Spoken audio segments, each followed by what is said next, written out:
আজ সকালে দিল্লিতে যুক্তরাজ্য থেকে আসা আওয়ামী লীগের নেতাদের এক প্রতিনিধি দলের সঙ্গে মুখোমুখি বৈঠক করেছেন বাংলাদেশের নির্বাচিত প্রধানমন্ত্রী শেখ হাসিনা। ভারত সরকারের অনুমতি ও সক্রিয় সহযোগিতা ছাড়া এই বৈঠক হতে পারত না।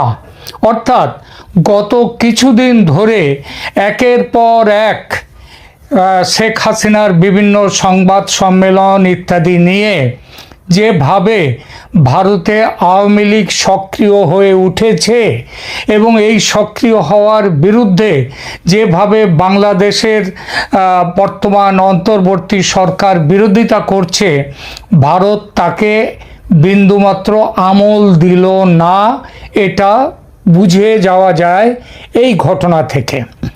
যথারীতি আওয়ামী লীগ দলের প্রতি ভারতের সমর্থন ক্রমশ, যেটা পরোক্ষ পর্যায়ে ছিল কিছুদিন আগেও, সেটা এখন প্রত্যক্ষ সহযোগিতার পথে চলতে যে শুরু করেছে, এটা নতুন করে বলার অপেক্ষা রাখে না।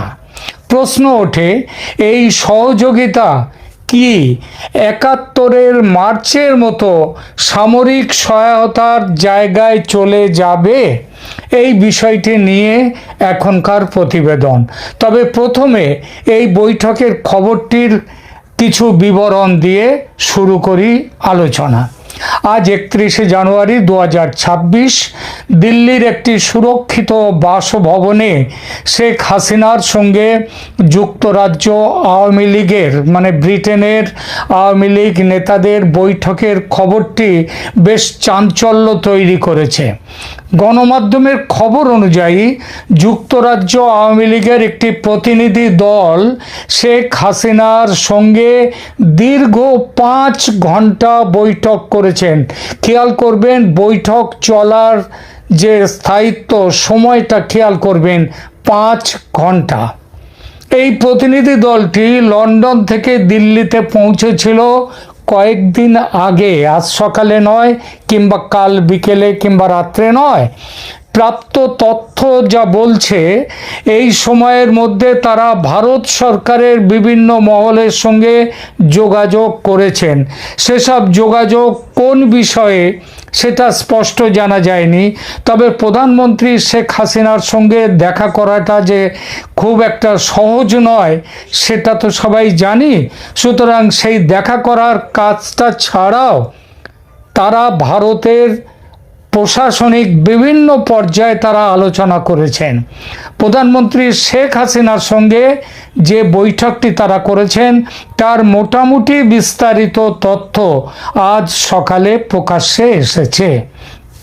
এই প্রতিনিধি দলে ছিলেন যুক্তরাজ্য আওয়ামী লীগের সভাপতি জালাল উদ্দিন, সাধারণ সম্পাদক সৈয়দ সাজিদুর রহমান ফারুক, যুগ্ম সাধারণ সম্পাদক আনোয়ারুজ্জামান চৌধুরী, যিনি একদা সিলেটের মেয়র ছিলেন।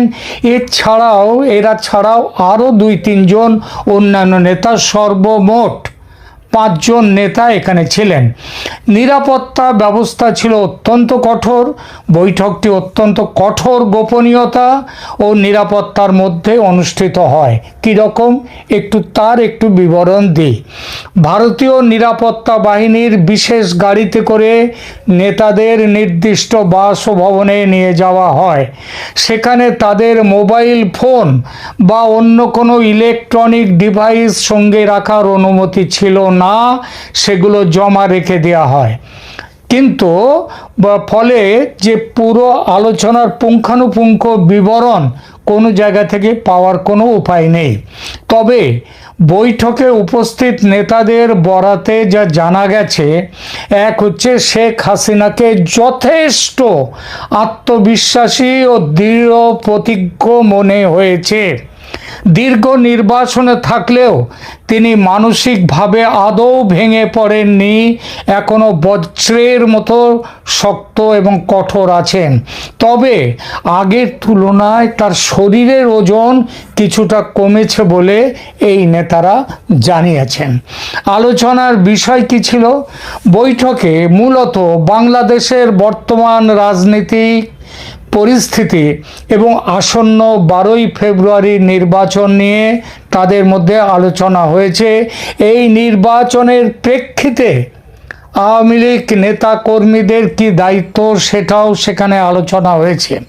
শেখ হাসিনা দলীয় নেতা কর্মীদের মনোবল শক্ত রাখার এবং পরিবর্তিত পরিস্থিতিতে ঐক্যবদ্ধ থাকার নির্দেশ দিয়েছেন বলে জানা গেছে। নেতারা যারা ওখানে ছিলেন তারা বললেন, আমাদের কাছে অনেক রকমভাবে অপপ্রচার চলছে যে আপনি নাকি এই আপনার যে নেতৃত্ব ছেড়ে আপনি রাজনীতি থেকে বিদায় নেওয়ার কথা ভাবছেন। এটা তারা জানতে চেয়েছিলেন শেখ হাসিনার কাছে। শেখ হাসিনা স্পষ্ট বলেছেন যে এরকম কোনো চিন্তা ভাবনা তিনি আদৌ করেননি এবং আগামী দিনে যতদিন না বাংলাদেশকে তিনি উদ্ধার করতে পারবেন এই ইউনূসের কাছ থেকে, এই সরকারের কুশাসন থেকে উদ্ধার করতে না পারবেন, যতদিন না দেশকে আবার উন্নতির পথে এগিয়ে নিয়ে যেতে পারবেন, মানুষের চোখের জল মুছে নেওয়ার ব্যবস্থা করতে পারবেন, ততদিন তিনি কোনো রকম অবসর নেওয়ার কথা ভাবছেন না এবং ভাববেন না। তিনি বরং বলেছেন যে নেতাকর্মীদের মনোবল শক্ত রাখার এবং পরিবর্তিত পরিস্থিতিতে ঐক্যবদ্ধ থাকার নির্দেশ দিয়েছেন বলে জানা গেছে এবং এটাও বলেছেন এখন থেকে তিনি নিয়মিত নির্দেশ সমস্ত কিছু পাঠাবেন। আরও জানা গেছে আগামী 2-1 দিনের মধ্যে বড় কিছু ঘটার সম্ভাবনা আছে বাংলাদেশে। সেই পরিস্থিতি এলে দলের কি করণীয় হবে দেশে ও বিদেশে সে সম্পর্কে আলোচনা ও সিদ্ধান্ত হয়েছে।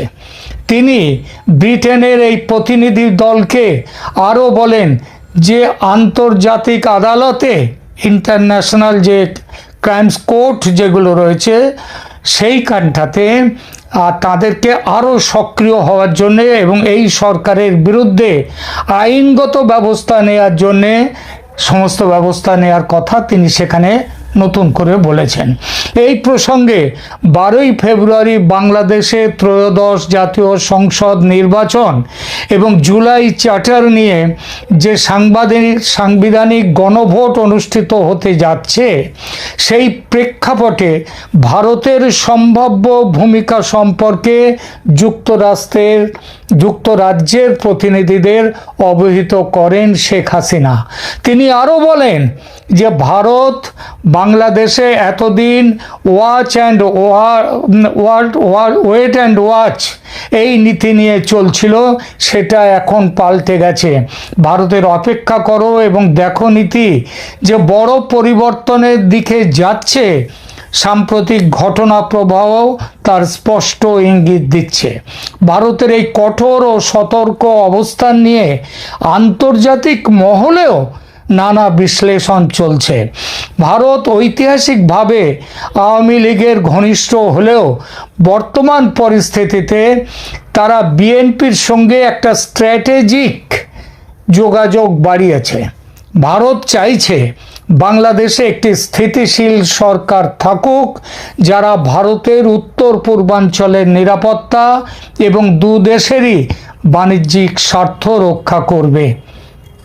নির্বাচনকালীন সহিংসতা এবং সংখ্যালঘু সম্প্রদায়ের নিরাপত্তা নিয়ে ভারত যে ভয়ঙ্কর রকমের উদ্বেগের মধ্যে আছে সেটা তিনি জানিয়েছেন এবং তিনি এটাও জানিয়েছেন এই উদ্বেগ থেকে বাঁচার জন্য ভারত যে কোনো কড়া ব্যবস্থা নিতে পারে।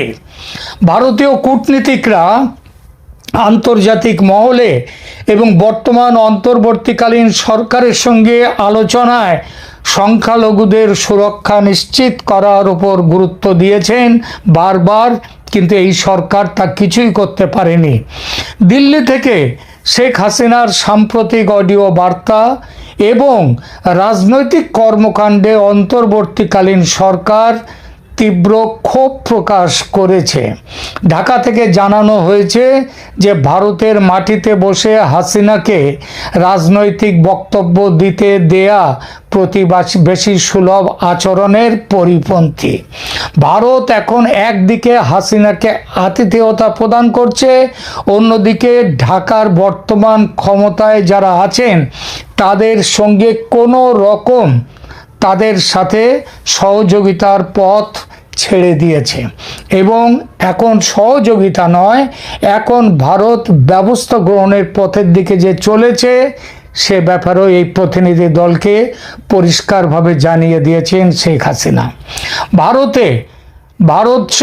ভারত সরাসরি নির্বাচনে হস্তক্ষেপ না করলেও তারা চায় একটি অংশগ্রহণমূলক নির্বাচন হোক বাংলাদেশে, কিন্তু আওয়ামী লীগ বর্তমানে নিবন্ধিত দল হিসেবে অংশ নিতে পারছে না, কারণ তাদেরকে নিষিদ্ধ রাখা হয়েছে। কিন্তু জামায়াতে ইসলামের মতো শক্তির উত্থান নিয়ে ভারতের কৌশলগত উদ্বেগের কারণ রয়েছে। সংক্ষেপে, ভারত সরকার শেখ হাসিনাকে সর্বোচ্চ নিরাপত্তা দিয়েছে। 12ই ফেব্রুয়ারি নির্বাচনকে কেন্দ্র করে সরাসরি পক্ষ কিছু না নিয়েও তারা কিন্তু তাদের ওয়েট অ্যান্ড ওয়াচ যে নীতি তা থেকে সরে এসছে। ভারত সরকার সাধারণত চরম সংকট ছাড়া দূতাবাস কর্মীদের পরিবার সরিয়ে নেয়নি কোথাও, আজকে সেটা নিয়েছে। 21শে জানুয়ারি 2026-এ দেয়া ভারতের নন ফ্যামিলি পোস্টিং ঘোষণা এবং রামপাল বিদ্যুৎ কেন্দ্র থেকে কর্মকর্তাদের প্রস্থান কেবল নিরাপত্তাজনিত কারণ নয়, বরং একটি গভীর কৌশলগত বার্তার অংশ। দিল্লি স্পষ্ট করে দিয়েছে যে 12ই ফেব্রুয়ারি নির্বাচন ও জুলাই চার্টার গণভোটকে কেন্দ্র করে বাংলাদেশে ব্যাপক সহিংসতার আশঙ্কা রয়েছে।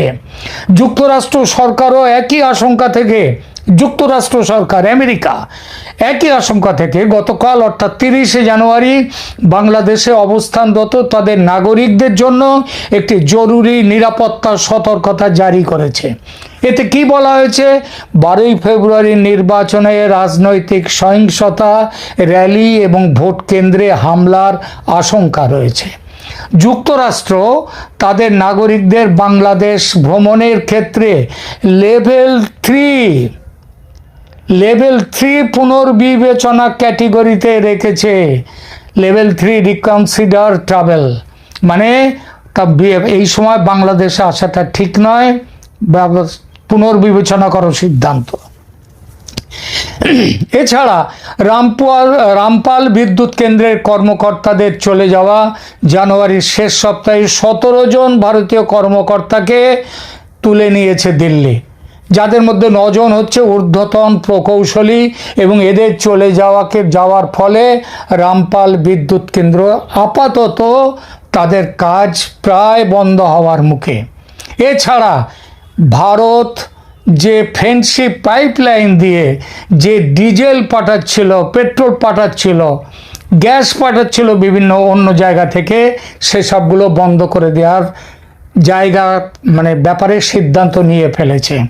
শুধু ঢাকা বা দিল্লি নয়, আন্তর্জাতিক বিভিন্ন প্রভাবশালী গণমাধ্যম পর্যন্ত এই পরিস্থিতিকে ভীষণ রকমের বিপজ্জনক বলে আখ্যা দিয়েছে।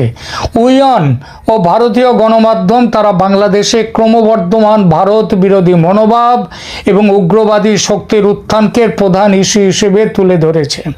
তাদের মতে বাংলাদেশে ভারতীয় স্বার্থ স্থাপনাগুলো এখন সরাসরি হুমকির মুখে, আর এটা হলে সন্ত্রাসবাদ দমনে কঠোর ব্যবস্থা নেবে ভারত, যেমনটা অপারেশন সিন্দুরে সময় পাকিস্তানে করেছে ভারত।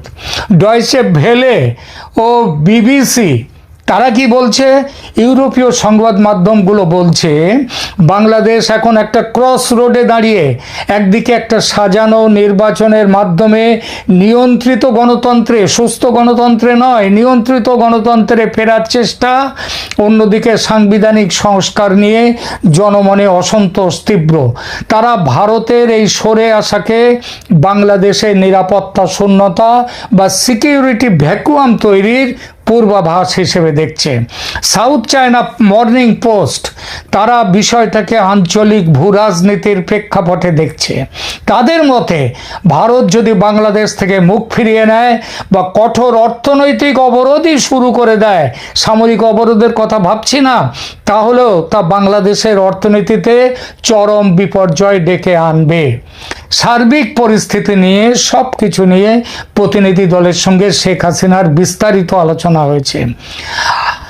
আমাদের কাছে এও খবর আছে যে গত কয়েকদিনে তিনি ভারতে থাকা আওয়ামী লীগের বিভিন্ন পর্যায়ের নেতাদের সাথে তিনি আলোচনা করেছেন। সেই সমস্ত আলোচনায় দলের ফিরে রুখে দাঁড়ানো, রাজনৈতিক কার্যক্রম শুরু করা, তার নিজের দেশে ফেরা, এই নেতাদের দেশে ফেরা, এই সব কিছুর দিনক্ষণ নিয়ে নীল নকশা তৈরি করে ফেলেছেন প্রধানমন্ত্রী শেখ হাসিনা। আর সেই নীল নকশায় ভূমিকা রয়েছে ভারত সরকারেরও। পরিস্থিতি নির্ভর করছে প্রস্তাবিত নির্বাচনের ওপর। এই একই দিকে তাকিয়ে আছে ভারত। নির্বাচন স্থগিত হলে ভারত ও আওয়ামী লীগ যৌথভাবে কার্যকর করতে নামবে প্ল্যান এ। আর নির্বাচন বহাল থাকলে, যদি নির্বাচন হয়, নিয়ন্ত্রিত গণতন্ত্র, জালিয়াতির নির্বাচন, এটা যদি বহাল থাকে, নির্বাচন যদি হয়ে যায়, সেক্ষেত্রে আসবে প্ল্যান বি। দুটোতেই জড়িয়ে থাকবে সামরিক অভিযান, গৃহযুদ্ধের সম্ভাবনা। সুতরাং সব মিলিয়ে বড় কিছু যে ঘটতে চলেছে বাংলাদেশে, সেটা পরিষ্কার। আসসালামু আলাইকুম। আপনার ভেনেজুয়েলার প্রেসিডেন্ট মাদুরোকে ডোনাল্ড ট্রাম্প একেবারে তুলে নিয়ে গেছেন না, একদম চ্যাংদোলা করে। তার বেচারা ঘুমাচ্ছিলেন রাতের বেলায় স্ত্রী সহ, সেই সময় তাকে এসে তার স্লিপিং ড্রেস পরা তাকে তুলে নিয়ে গেছে। এবং মাদুরো নিশ্চয়ই আগের রাতে ডিনার করেছেন। এখন ধরেন ডিনারের যদি তার কোনো বিল থেকে থাকে, মানে এটা অতিথি আপ্যায়ন ডিনার যদি হয়ে থাকে, মানে সাধারণত প্রেসিডেন্ট হলে প্রেসিডেন্টের খাবার খরচ তো রাষ্ট্রই যোগান দেয়। তো তারপরে যদি তার ব্যক্তিগত খরচ হয়, ধরেন কোন একটা হোটেল থেকে আনছে, তো এখন তার তো রাত্রে ঘুমের মধ্যে তুলে নিয়ে গেল, এই হোটেল বিল কে দিবে?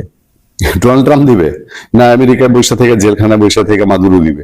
এটা তো সম্ভব না। আর ভেনেজুয়েলার মানুষ যদি তাকে প্রেসিডেন্ট মনে করে থাকে, তাহলে প্রেসিডেন্টের বিল প্রেসিডেন্টের তহবিল থেকে তো পরিশোধ করা হবে।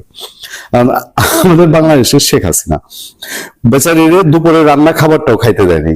রান্না খাবারটা তো রেডি ছিল, তিনি খাই যেতে পারেননি। তার বোকা পেটে তাকে বাংলাদেশের সেনাবাহিনী তাকে ইন্ডিয়ায় পাঠিয়েছে, সেখানে গিয়ে তার ভাত খাইতে হয়েছে। এ তো নিশ্চিত যে ইন্ডিয়া এবং ভারতের সেনাবাহিনী মানে পুরা শেখ হাসিনার জানটা সেদিন বাঁচাইছে। ভারতীয় সেনাপ্রধান এবং বাংলাদেশের সেনাপ্রধান তার সার্বক্ষণিক যোগাযোগ ছিল। বাংলাদেশের সেনাবাহিনী অবশ্যই ক্রেডিট আছে, বাংলাদেশ সেনাবাহিনীও তাকে মানে এই রক্তক্ষয়টা প্রতিরোধ করছে। শেখ হাসিনা তো মেরে ফেলতে চেয়েছিল। মানে যারা আন্দোলনের নাম ছিল, সত্যিকার অর্থে আন্দোলনকারীরা কিন্তু হত্যা রাজনীতি করতে চায়নি, কিন্তু তাদেরকে ব্যবহার করে একটা টিম রেডি ছিল। এই টিম গণভবন পর্যন্ত ঢুকতে পারলে শেখ হাসিনাকে জানে মেরে ফেলতো। তারা সেইভাবে প্রস্তুতি নিয়েছিল বলে অনেক খবরাখবর আছে, অনেক জায়গায় খবর ছড়িয়েছে, অনেক জায়গায় নিউজ হয়েছে। তো এখন এই যে উনি এটা খাইতে পারলেন না, চলে গেলেন, কারণ শেখ হাসিনা যদি কোনো বিল বকেয়া থেকে থাকে, এটা কে দিবে? দুঃখিত। তো ডক্টর ইউনূস তার শেখ হাসিনা দিয়ে প্রচন্ড জিত। তিনি এটা প্রতিহিংসার রাজনীতি যে কি ভয়ঙ্কর হইতে পারে এটা তিনি দেখাই দিচ্ছেন। কারণ শেখ হাসিনা ভাতের বিল দিবে না, এটি তো স্বাভাবিক, তাই না? ঘটনাও ঘটছে তাই। আনন্দবাজারে, ভারতীয় পত্রিকা আনন্দবাজারে একটা ইন্টারেস্টিং খবর দেখলাম, এবং এই খবরটা বাংলাদেশের প্রথম আলোতেও ছাপা হয়েছে।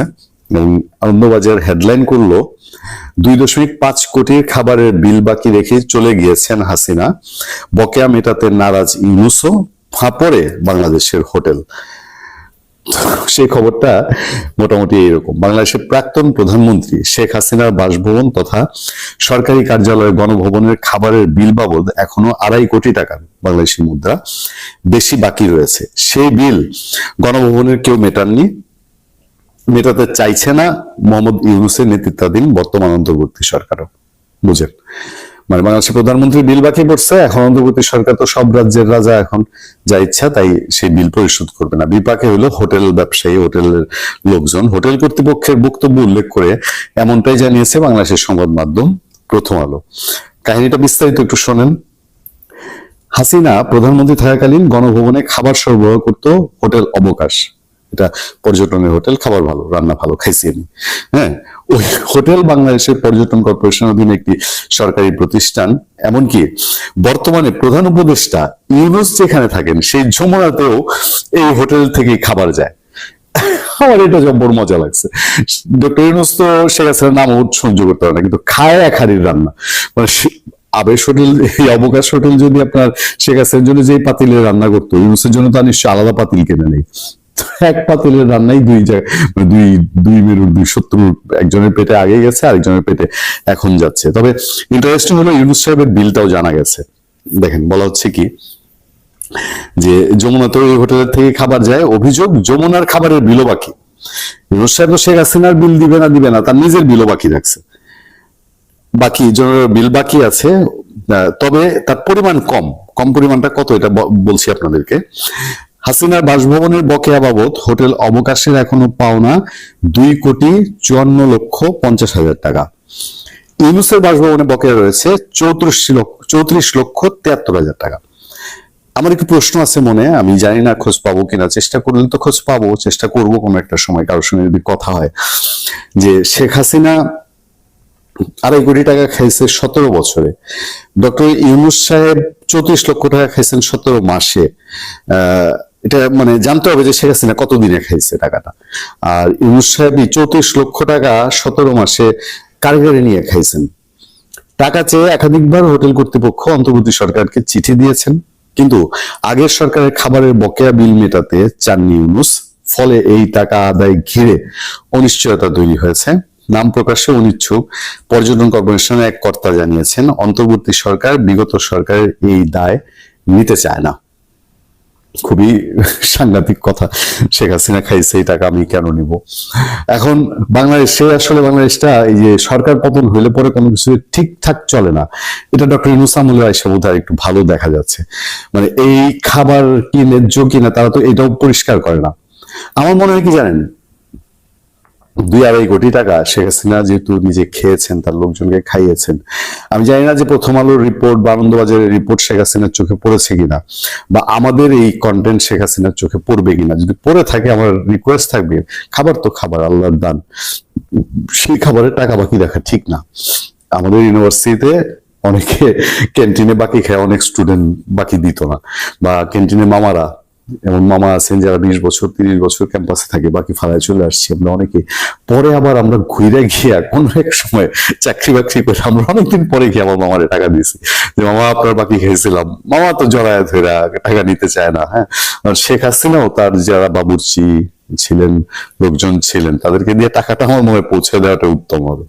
ভালো থাকবেন, সুস্থ থাকবেন। আপনার সাথে আমি আতিক রহমান, পূর্ণিয়া।